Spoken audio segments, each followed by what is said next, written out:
In the busy streets of Lagos lived Amara, a quiet woman with a big dream. She only wanted respect. She loved learning, loved the sound of English words rolling off her tongue, but her husband, Chuka, never understood. He would laugh whenever she tried to read, mocking her for her funny accent. One night, as she read a simple children's story aloud, he slapped her so hard the book fell from her hands. That night something inside her broke. She stopped reading aloud, stopped speaking English at home. But in secret, late at night, she would open her books and read under the dim light, letting the words heal her in silence. Years passed. Chuka's business failed and he lost everything: money, pride, friends. Their children were growing and school fees became a heavy burden. One day, he walked into a small local school, desperate to find help. And there she was, Amara, standing before a class full of children, teaching English with a calm and confident smile. The same woman he once silenced was now shaping young minds. When he brought their children to enroll, he could hardly lift his eyes. The students called her Madam Amara, their voices full of respect. For the first time, he saw her the way the world did, not as the quiet woman he once controlled, but as the teacher who had risen from his cruelty. Amara didn't need revenge. Her success spoke louder than any words ever could. The night Amara was beaten for speaking English never left her mind. It lived inside her like a shadow that refused to fade. She could still hear his angry voice shouting, "You think you're better than me," just before his hand hit her.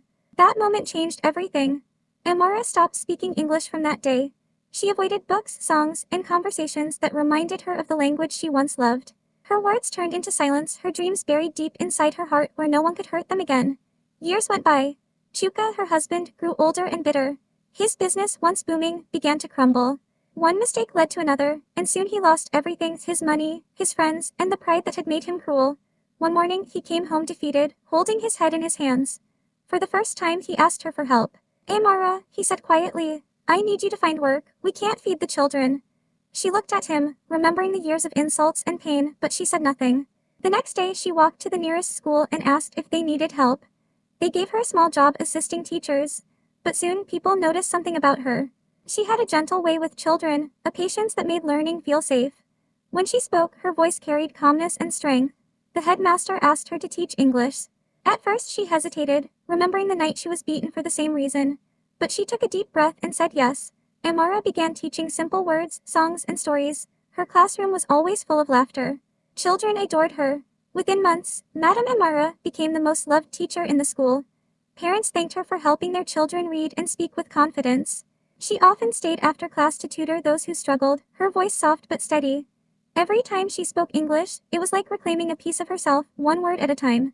One afternoon, Chuka walked into the school, holding the hands of their two sons. He looked nervous. He wanted to enroll them because he could no longer afford the expensive private school. When they entered the classroom, he froze. Standing before the board was Amara, graceful, smiling, dressed neatly, her name written in bold chalk, Madam Amara, English teacher. The students stood up and greeted her, their voices ringing proudly. Chuka watched in disbelief as his sons joined the chorus, calling her Madam. For the first time, he saw her through their eyes, not as a wife to control, but as a woman respected, admired, and strong. Amara looked at him only once, her eyes calm, forgiving, and full of quiet power. She didn't say a word, she didn't need to. The classroom around her spoke for her, the laughter, the learning, the love. The woman he once tried to silence was now teaching the world to speak. Amara's world was small because Chuka made it that way. Every day he reminded her that her place was in the kitchen, not in classrooms or dreams. A woman's duty is to cook, clean, and obey, he would shout whenever she picked up a book. But Amara's heart refused to shrink. Late at night, when the house was quiet, she would write in a small notebook, pages filled with English words, poems, and her secret hopes. Her husband couldn't read them, and that made her feel free. Those words became her escape, a quiet world where no one could tell her she was less than she knew she was. But one evening, his anger exploded again. He saw her writing, snatched the notebook, and threw it into the fire. When she tried to save it, his hand struck her, leaving a scar that would never fade. That night, Amara realized something powerful. She had been waiting for someone to save her, but she had to save herself. So before sunrise, she packed her few clothes, her burned notebook, and walked away. She didn't know where she was going, only that she would never go back. In the city, life was hard at first. She had no money, no family nearby, and nowhere to sleep. But she found work cleaning classrooms at a small school. The sound of children reading filled her days with hope. One kind teacher noticed her love for books and began teaching her more. Amara worked during the day and studied at night. Slowly, she became fluent, confident, and unstoppable. She took classes, earned her teaching certificate, and started teaching English, the very thing she was once beaten for loving. Years passed. Amara grew into a woman who carried herself with quiet pride. Her students adored her. She didn't just teach English, she taught courage. Her story spread, inspiring other women to learn too. Eventually, her hard work caught the attention of the education board. They offered her a position as the headmistress of a new school in her old town, the same place she once escaped from. When Amara returned, she drove through the familiar streets, memories flooding back. The house she once cried in now stood faded and silent. But this time, she didn't come as a broken wife, she came as a leader. On her first day, she walked through the school gates in a crisp white dress. Children ran past her, their laughter filling the air. Inside the hallway, she stopped when she saw the honor board. There it was, her name, written boldly for everyone to see. Amara Obianuju, founder, English department. Later that day, she saw Chuka at the gate, older, tired, and holding the hands of two schoolchildren, their children. He looked up at her in disbelief. Amara smiled gently, her eyes full of peace. The woman he once tried to silence now ran the place where his children would learn to find their voices. The day Amara spoke English at the village meeting was supposed to be a proud one. The elders were gathered, and everyone listened as she stood up, her voice soft but steady. She translated a speech for a visiting official, and when she finished, people clapped and smiled. For the first time, Amara felt seen. But her husband, Chuka, didn't smile. His eyes burned with anger. That night when they got home, he dragged her outside. "You will never speak that cursed tongue again," he shouted before his fists did the rest. The next morning, Amara's face was bruised, but her spirit was still alive. She didn't cry. She simply whispered to herself, "One day they'll hear me again." Years passed. Life with Chuka grew heavier. His business failed and his pride turned to bitterness. He stopped going out, stopped providing. Amara worked quietly, taking small jobs at the local market. But deep inside she still carried her love for English, the language that gave her hope, the language he tried to beat out of her. One day, a woman from a charity school stopped by her stall and asked if she could help teach children basic reading. Amara hesitated at first, afraid of the past, but something inside her said yes. The first time she stood in front of the children, her hands trembled. But when she opened her mouth, the words flowed like a song she'd been waiting years to sing. The children listened with wide eyes and clapped just like the villagers once had. Week after week more students came. Soon, people began calling her Madam Amara. She taught not only English but confidence, kindness, and courage. Her classes were free for those who couldn't pay. She often said, "Learning gave me a second life, I want to give you yours." One afternoon, a volunteer recorded a short video of her teaching under a mango tree, surrounded by smiling children. They posted it online. No one expected what came next. The video spread everywhere, thousands of people watched, sharing her story of strength and love. Reporters began calling her Madam Amara, the woman who teaches hope.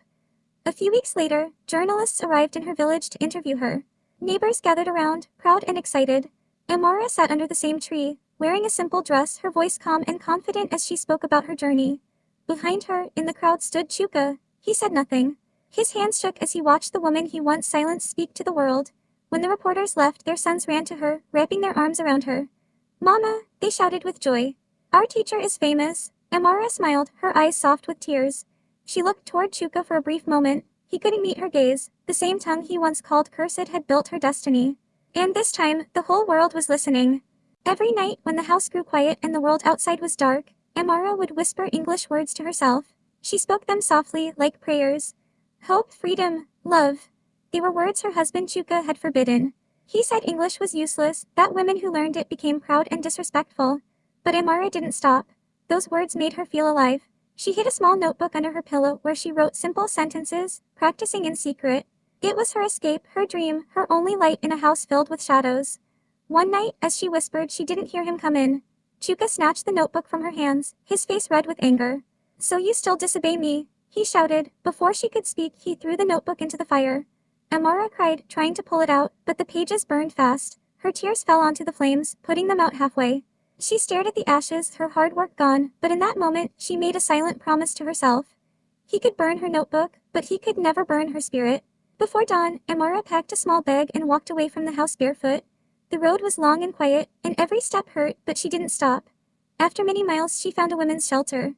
The women there listened to her story, gave her food, a place to sleep, and something she had never been given before, dignity. For the first time in years, someone called her by her name with kindness. At the shelter, Amara helped with cleaning, cooking, and later, tutoring the children who lived there. She began teaching them English with the same words she once whispered in secret. Her gentle way made the children love her. Slowly she saved money, took classes, and earned her teaching certificate.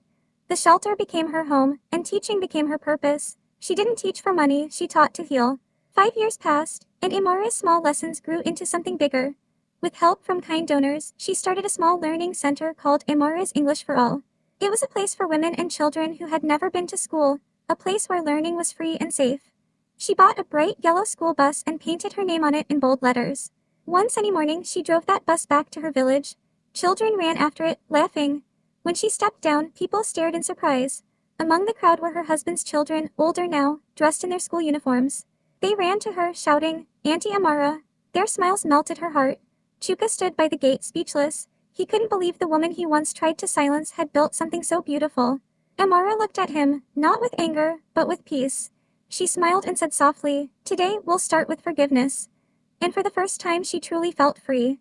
Amara never dreamed of revenge, she only dreamed of survival. Every insult, every slap, every cruel word from Chuka, she tucked deep inside her heart, not as hate, but as fuel. When he mocked her for pretending to be educated, she said nothing. Silence became her shield. She stopped arguing, stopped crying, and started planning a life beyond him. Every night when he slept, she whispered to herself, "One day I will be free. One day I will use my voice again." After years of living under his control, Amara finally walked away. She left with nothing but determination. She took small jobs, cleaning offices, washing clothes, and selling food by the roadside. It wasn't easy. There were nights she went hungry, days she felt invisible. But she kept moving forward. Whenever she saw a book or a child reading, her heart lit up. Slowly she began to rebuild herself. She joined free adult classes, learning everything she could, reading, writing, teaching.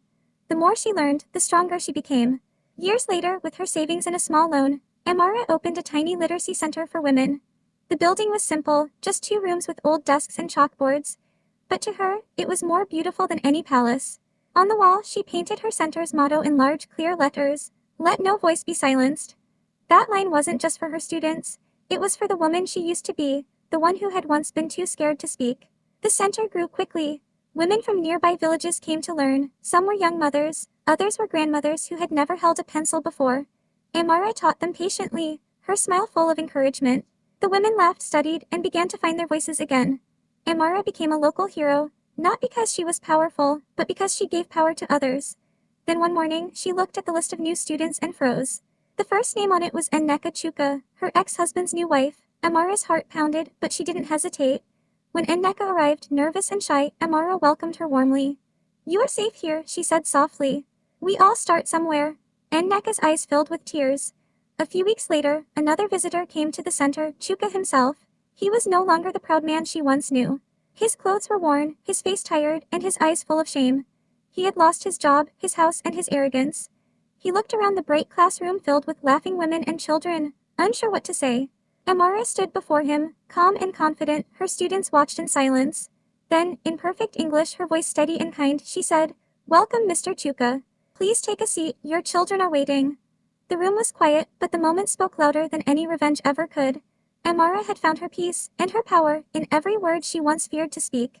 On her wedding night, Amara had smiled shyly and told her husband, "When we have children, I'll teach them English just like my mother taught me." She said it with love and excitement, dreaming of a future where her children could read books and speak confidently to anyone. But Chuka laughed at her, a cruel, sharp laugh.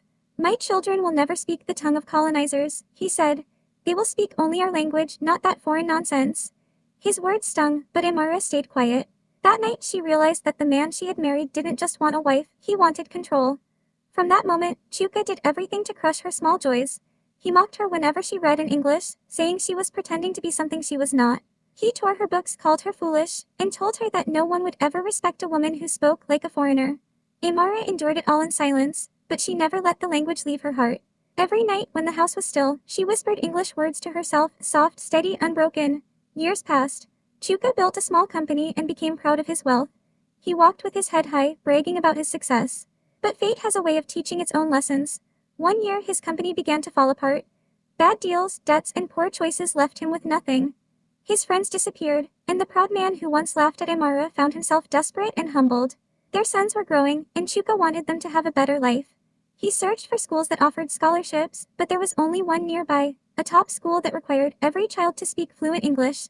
He had no choice. Nervously, he brought his sons to the school to apply. He sat at the back of the classroom, waiting for the teacher to arrive. The room buzzed with excitement as the door opened, and then she walked in. Amara stepped forward, graceful, calm, radiant in a simple blue dress. She held a stack of books and smiled at the class. "Good morning, students," she said in perfect English. Her voice was warm and confident, filling the room. Chuka froze in his seat, staring at her, his jaw open in disbelief. The woman he had once silenced was now standing tall before his sons, their new English teacher. Amara met his eyes for only a moment. Then she turned to the board and wrote the first word of the day in clear, bold letters. "Today's word," she said with a small smile, "is karma." The class repeated after her, their voices cheerful and loud. Chuka looked down, unable to speak. And Amara, the woman he once tried to silence, kept teaching, her voice steady, her spirit free, and her lesson more powerful than words. The beating didn't just bruise Amara's skin, it broke something deep inside her. For days she couldn't look in the mirror. The woman staring back seemed lost, small, and afraid. But pain has a strange way of planting seeds of strength. Slowly, Amara began to heal. She picked up her old notebooks, torn and dusty, and started reading again, one word, one page, one tear at a time. The English language, once forbidden to her, became her shield. Each sentence she learned gave her courage, each new word gave her power. Amara studied whenever she could, in the market, at night, even by candlelight when everyone slept. The same words that once caused her pain now became her hope.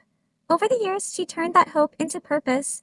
She began teaching children in her neighborhood, then women who couldn't read or write. Her lessons were simple, but filled with heart. What started with a few students grew into many. Soon, people from other towns came to learn from her. Amara opened her first language center, then another. Before long, she had built something no one thought possible, a small empire of English schools that carried her name with pride. One afternoon, Chuka stood outside her school, surrounded by neighbors. He was bragging about his educated sons, smiling like the success was his. But when they asked how his boys learned to speak so fluently, one of them pointed proudly and said, "Our mother taught us." Everyone turned to see Amara standing there, graceful, confident, unbroken. She looked at Chuka with calm eyes and said softly, "You taught me pain, but English taught me freedom." And for the first time, Chuka said nothing.